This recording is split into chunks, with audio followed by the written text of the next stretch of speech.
launch 1 escape hour system. and 32 minutes and counting until the Crew 10 flies to the International Space Station. We're getting ready to do a health check the launch in escape just a few system, minutes of the launch critical escape component system. Of the Endurance spacecraft. You're looking at the crew right there. On the left, Roscosmos cosmonaut, mission specialist Kirill Peskov. Component yeah, that launch escape system will be armed 2 minutes before they start loading the propellant, and of course that's for good reason, because we're sitting now on top of this incredibly combustive material, and that will stay armed. The escape system will stay armed through orbital insertion, and either the ground or the crew can send that command. It has 8 Super Draco thrusters that fire in order to bring the crew to safety, and those thrusters are specific to the abort system, so they're only used for that abort system. And that will stay armed. The crew can actually hear it armed with like very loud thump, and then they can hear the fueling of the valves. It has 8 Super Draco thrusters that fire in order to bring the crew to safety, and those thrusters are specific to the abort system, so they're only used for that abort system. To jettison themselves. The crew can actually hear it armed with like very loud thumps, and then they can hear the fueling of the valves, and we're getting into those different phases of abort. We'll actually hear Anne McClain make those calls, and we will know exactly where they are in terms of those flight phases for which aspects, which areas of the flight profile they're on. Once we have liftoff and we're getting into those different phases of abort, we'll actually hear Anne McClain make those calls, and we will know exactly where they are in terms of those flight phases for which aspects. We will hear that health check coming over the loops here in just about a minute, a little less than a minute.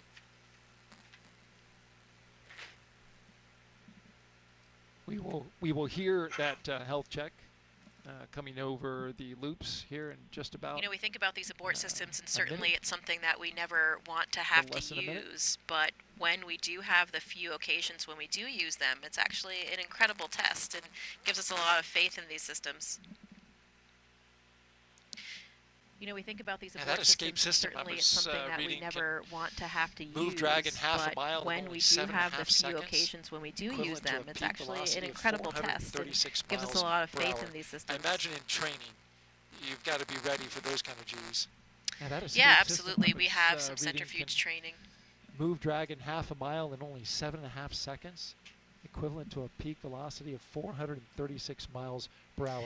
Yeah, we have centrifuge training in order to familiarize ourselves with that G profile. Yeah, absolutely. So, for example, for me as a Soyuz flyer, we went up to about 8 Gs, and that is to prepare for any off-nominal entry. Normally an entry, like for my entry, I experienced only about 4.1 Gs training in order to familiarize landing ourselves profile. With that G profile. You're also, for example, in the Soyuz, you're also flyer, using, we went up to about 8 Gs, if you had to and that is to prepare for any off-nominal entry. Normally an entry, like for my entry, I experienced only about 4.1 Gs. We talk about these abort systems, and it really reminds me of Nick Hague and you're also, in the Soyuz, you're also using, practicing, if you had again, to control that descent and the trajectory. Of course, a pretty scary moment for all of us, but in the end, we talk about these wonderful testament to these systems.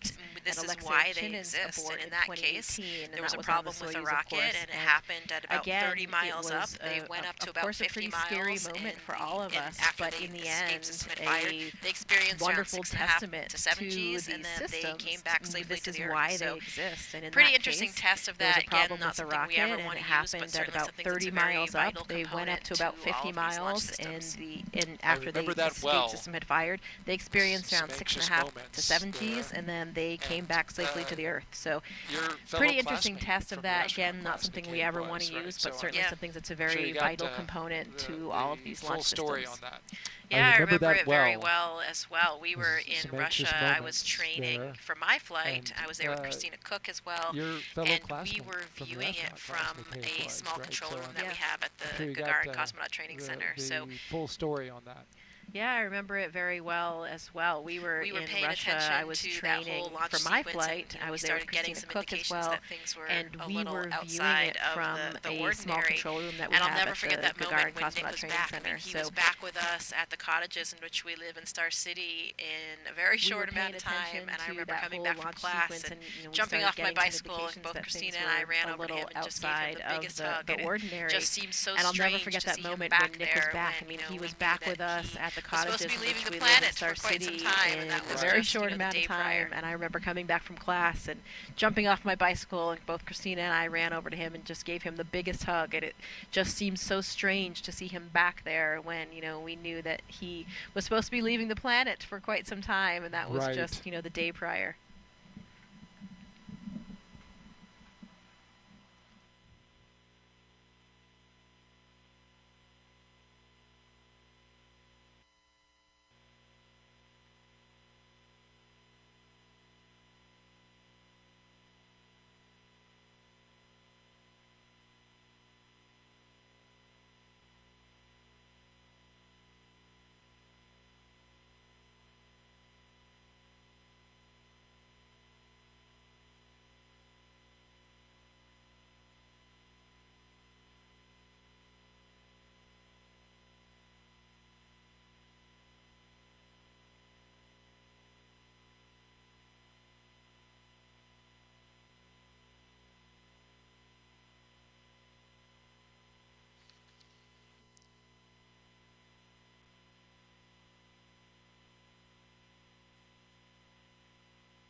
So here's a good shot of the crew members. They have ingressed the vehicle, they have completed the pressure checks of their spacesuits, and the hatch has been closed. So we are standing by, getting ready for the propellant load pull, which would be the next big milestone for the crew today. So here's a good shot of the crew members. They have ingressed the vehicle, they have completed the pressure checks of their spacesuits, and the hatch has been closed. So we are standing by, getting ready for the propellant load pull, which would be the next big milestone for the crew today. They look nominal, but we are still in discussions and evaluating the system for flight readiness. But otherwise, S9 and Dragon are tracking no other issues for flight. SpaceX Dragon, go ahead. Copies all. Thank you. Just wanted to give you a quick update. We are still discussing the hydraulic system performance. So you've just heard that update from the SpaceX teams. They are still monitoring the hydraulics for the clamp arm system that's holding otherwise, F9 Falcon and Dragon 9 are tracking in place. no other And issues. so still making some evaluations there. The good news is they're not tracking any other technical issues. So hopefully we will get to a good place with this one and can continue on toward So you've just heard today. that update from the SpaceX team. Speaking of launches, NASA and SpaceX joint launches, there was a very interesting launch just last night from the Vandenberg Air Force Base on a Falcon 9, and that was the Sphere X and Punch missions. The Sphere X is a spectrophotometer that is really looking at the history of the universe, and it is using near-infrared spectrometry as a near-infrared space observatory that's going to be what's providing comprehensive all-sky survey of the near-infrared spectra of 450 million galaxies. So really cool stuff here that it's basically a telescope that's taking images of our skies in the infrared and providing a map of the universe, and it will allow us to interpret a sort of history of our skies, as one of the scientists described, like time travel, so that we will see what happened even 1 second after the Big Bang and start having a better understanding of the cool stuff here that universe. It's basically a telescope that's taking images of our skies in the infrared and providing a map of the universe, and it will allow us to interpret a sort of history of our skies, as one of the scientists described, like time travel, so that we will see what happened even 1 second after the Big Bang and start having a better understanding of the origins of the universe. Another system that was on board the same rocket was the Punch experiment. That's 4 small satellites that are looking at the solar corona. So that's the outer atmosphere of the sun, and will give us a lot more insight into what is happening in that layer of atmosphere on the sun. So some really incredible scientific instruments that NASA and SpaceX launched together just last night.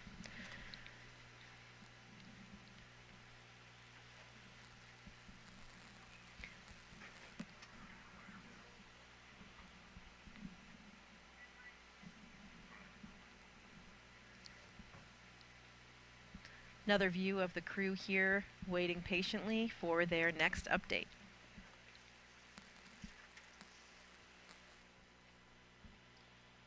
Jessica, the Dragon spacecraft Endurance will take Crew 10 to space today, and as we've been talking about, it's the 4th flight for the capsule.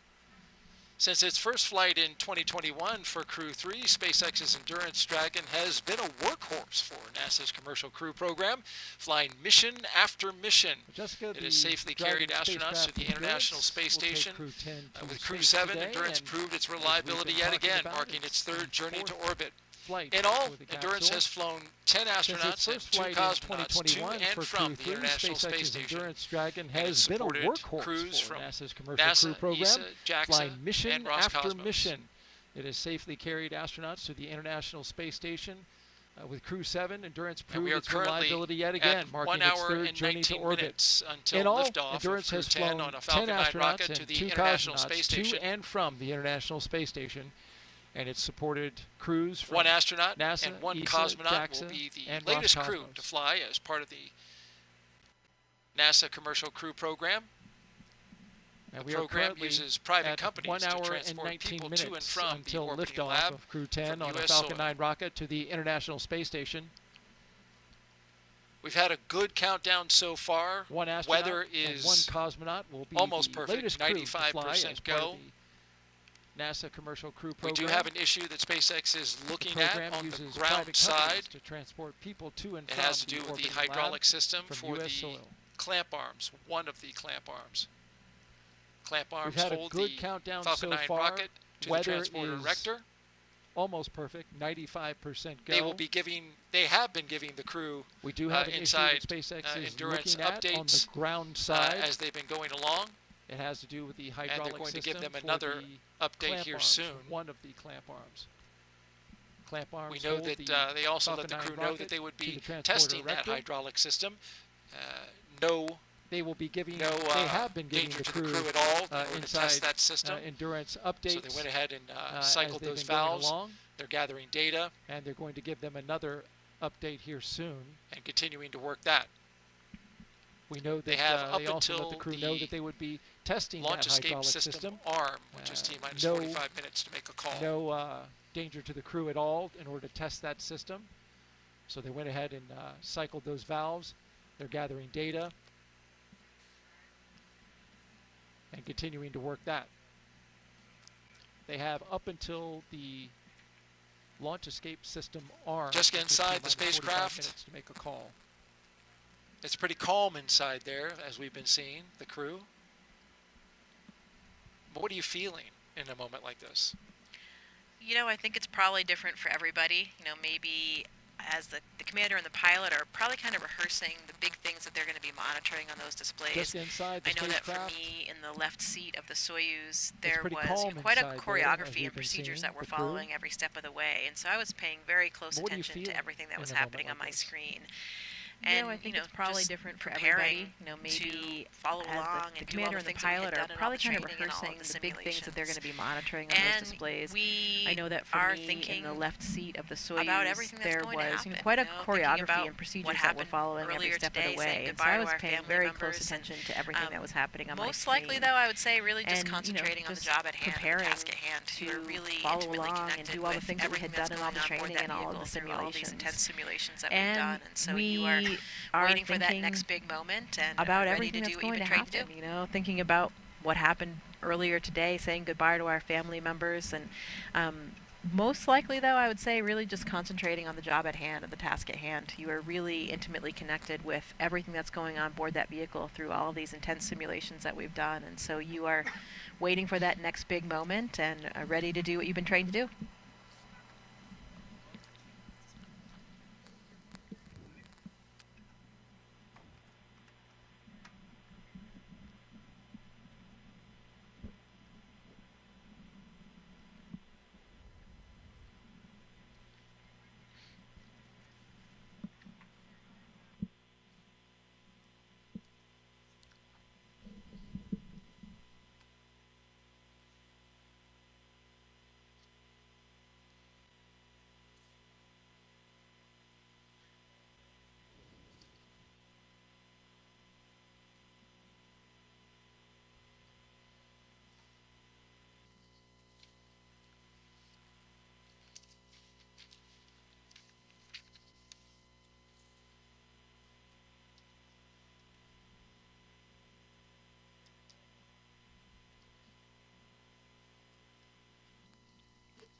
Good afternoon. You're watching live launch coverage of NASA and SpaceX's 10th rotational flight to the International Space Station. I'm NASA's Daryl Nail, and with us is NASA astronaut Jessica Meir. It's so good to have you. You've been with us for the past 3 hours doing commentary.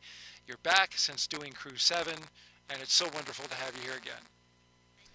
Good afternoon. You're Thank you, watching Daryl. live It launch is so coverage of wonderful to be NASA back and here, SpaceX's with a 10th classmate of mine rotational on flight to board, the my friends International and Space colleagues from Station. various space I'm NASA's Daryl agencies. Nail, and It with just us is NASA feels astronaut incredible Jessica to be Meir. playing It's a so role good in to some have you. way You've in been with us sending for them the off on past their 3 mission. hours doing commentary. Let's talk a little bit You're about back your since doing missions Crew from 7, the past in and it's so 2019. wonderful to have Jessica you here Meir again. and Christina Cook made history with the Thank first you, Daryl. It all-women is so wonderful to spacewalk. be back here, you know, with a 221st classmate of mine Forward on Space Station board, my Assembly. friends and 2 years colleagues from later, various Jessica space served as the agencies. astronaut It just support feels person for Crew incredible 2, to be helping playing the a team role all in the way some to the way in launch tower. sending There them she off is, on their number mission. 38.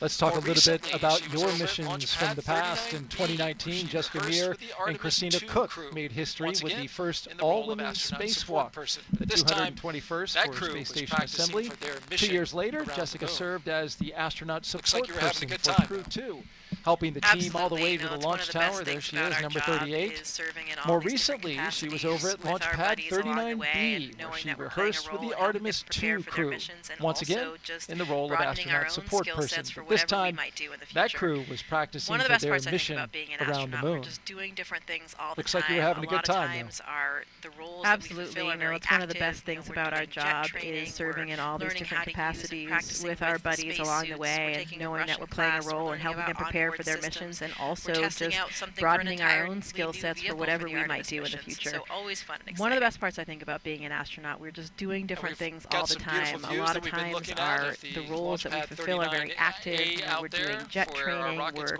learning how to use and practicing with the spacesuits. We're taking a Russian class, we're learning about onboard systems.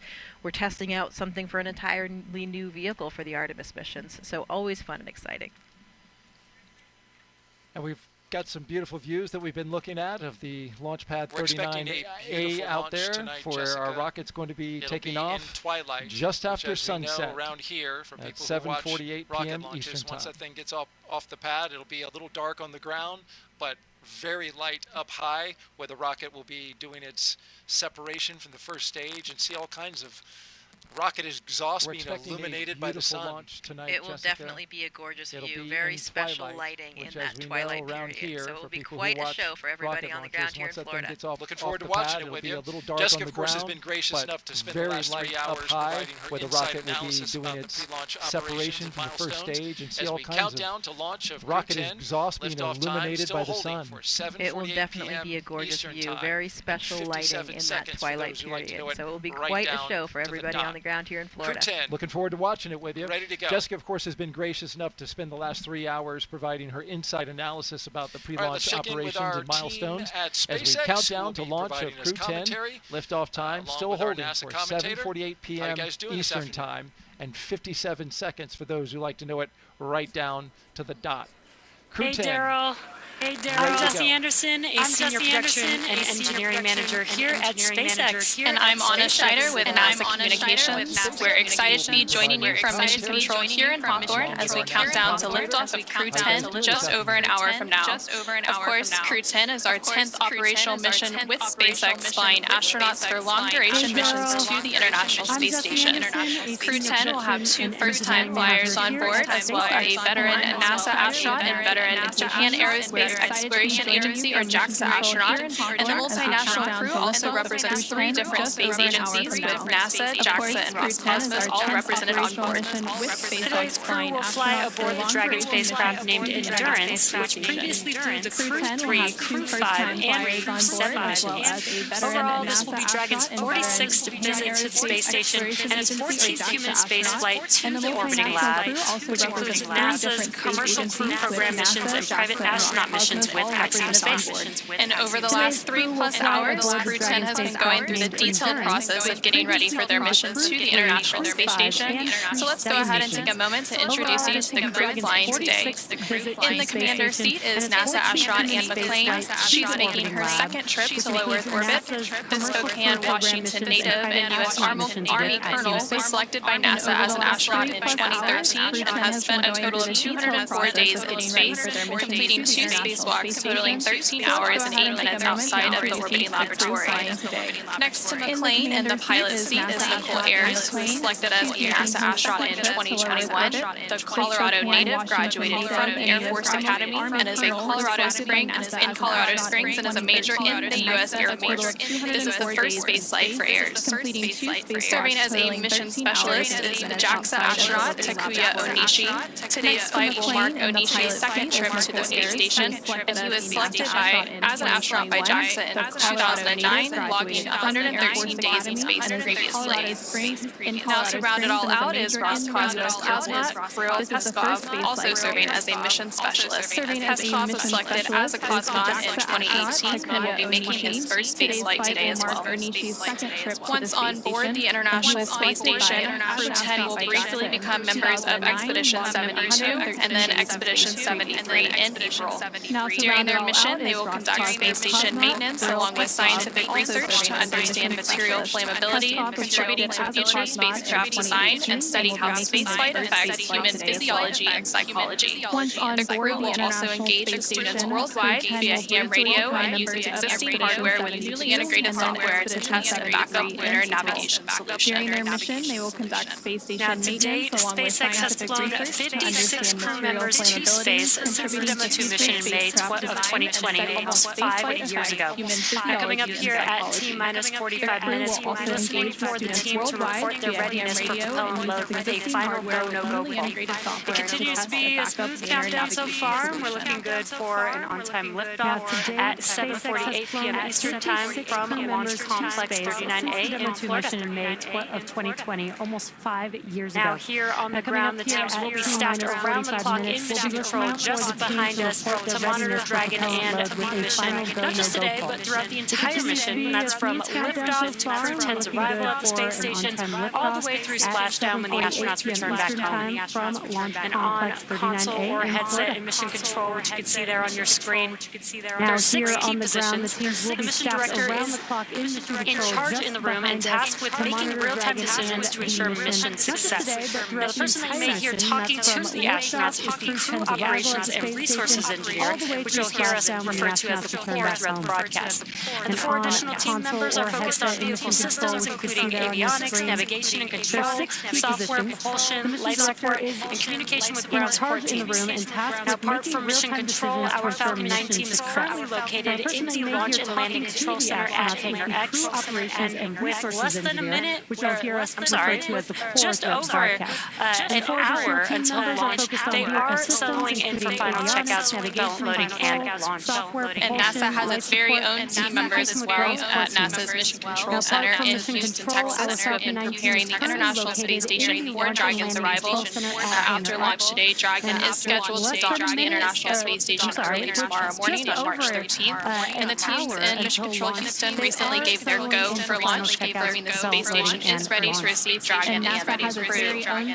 Following liftoff, today's flight to the space station will take around 11 hours, with Dragon flying autonomously the entire way. Now docking again is targeted for 3 a.m. Pacific and 6 a.m. Eastern tomorrow, March 13th. And just like autopilot on a commercial aircraft, the crew always has the ability to take manual control of the spacecraft if needed. Before all that happens, as the boost returns to the launch site and slows down from supersonic speed, people in the immediate area may hear a brief double clap of a thunder-like sound known as a sonic boom. Similar sonic booms like this were heard during the return and landing of the space shuttle. And sonic booms like these are one of the hallmarks of reusable systems like Falcon.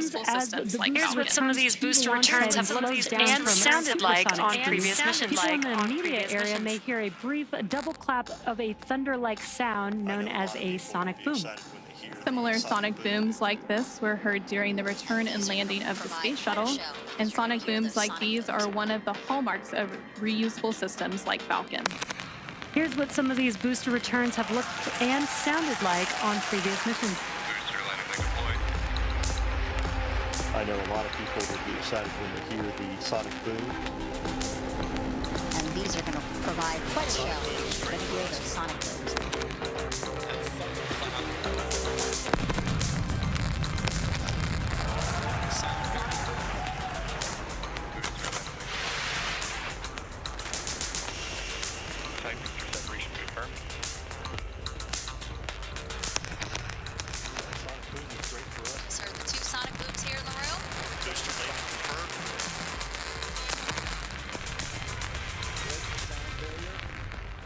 We're now at T-minus 1 hour, 4 minutes and counting down to today's launch. While we wait, let's check in with NASA's Leah Cheshire at Johnson Space Center to see how things are shaping up at Mission Control in Houston. Leah?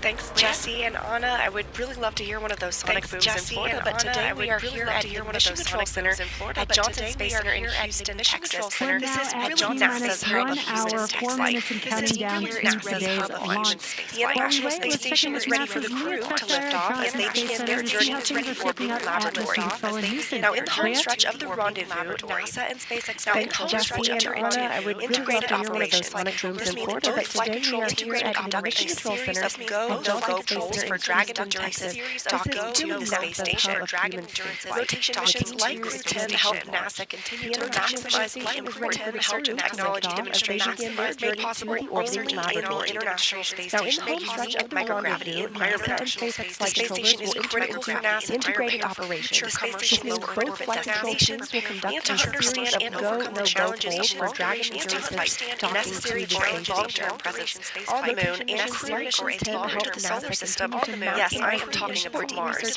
Now, here's a closer look at the mission and what crew will have to look forward to during their stay aboard the International Space Station. The space station is critical for NASA to prepare for future commercial low Earth orbit destinations and to understand and overcome the challenges of long-duration spaceflight necessary for a long-term presence on the moon and crewed missions deeper into the solar system.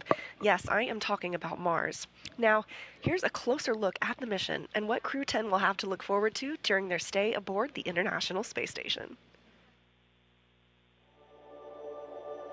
The Crew 10 mission is going to be a rotational mission to the International Space Station. So we will launch aboard the SpaceX Dragon capsule and the Falcon 9 rocket. I'm just enjoying the way towards the launch. Of course, I'm looking forward for the day of launch. And we are going to stay there about a half a year.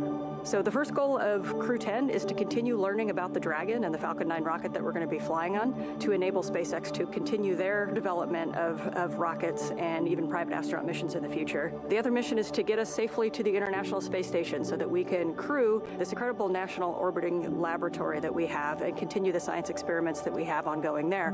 One of the unique characteristics of the International Space Station is microgravity. We get to learn how humans and plants and other types of hardware react in the space environment and the microgravity environment. And it helps us to develop all kinds of new materials, medicines, and it helps us to push our knowledge forward. The discoveries that we make on board the International Space Station then inform what we do on Earth, and it allows us to further both humankind here on Earth and get to further places in the universe. So I've often been asked why we explore, and I think it's different for everybody. When people are born, they naturally want to explore their environment, first as babies, and then as kids, and finally as adults. That's how we expand our world, and that's how we find something new. Every time that we make a further step, we learn something and we learn how to adapt, and that is so important to humanity. This is probably the main things which drive us forward and helps us to survive as a species. There are so many unknowns in space, and as explorers and as humans, we want to find out what's in that unknown. For me, it's the fact that we're going to be a small piece of figuring out what the unknown is and taking that next step to get to the moon and to Mars and the Artemis program. Our ultimate goal is to go to Mars, but it's not an easy journey, and when we face a new challenge, we must solve it step by step. I think that's one of the biggest benefits of the International Space Station. We're outside of the atmosphere, and now we don't have the protection of the atmosphere. What happens, and how do we better prepare our people, our hardware, our food, our water systems for that deep space exploration? It's really important on the space station that we learn those lessons now when we're in low Earth orbit. That way we know what we need to bring with us when we go onto the moon with the Artemis program. One of the things that we do on the International Space Station is work with our international partners all across the world. I think it's hard to overestimate the value of international cooperation in space exploration, because we all know that it takes much time and effort. Space is hard, it's very challenging, it's sometimes unpredictable, and that's why I think cooperation is the key to success. The International Space Station wouldn't be international without all of our partners. And our goal is to be a beacon of hope for all of humankind, so that people can look and say, this is what we can accomplish when we work together. All the different things that we're doing every day, whether or not you're just being I an asked operator Anne or a subject what for an she's most experiment, looking forward to, loading up as well the as Nichole, and Japanese she says airlock. That was one it's thing that we really did several times satisfying during my for her to mission, work on hardware with her hands, then get it into the Japanese airlock, and then go see it working outside in space, which I thought was pretty cool. Yeah, that is one of the perks for sure. All the different things that we're doing every day, whether or not you're just being an operator or a subject for an experiment, loading up the Japanese airlock. That was one thing that we did several times during my mission, where we were deploying cosmonauts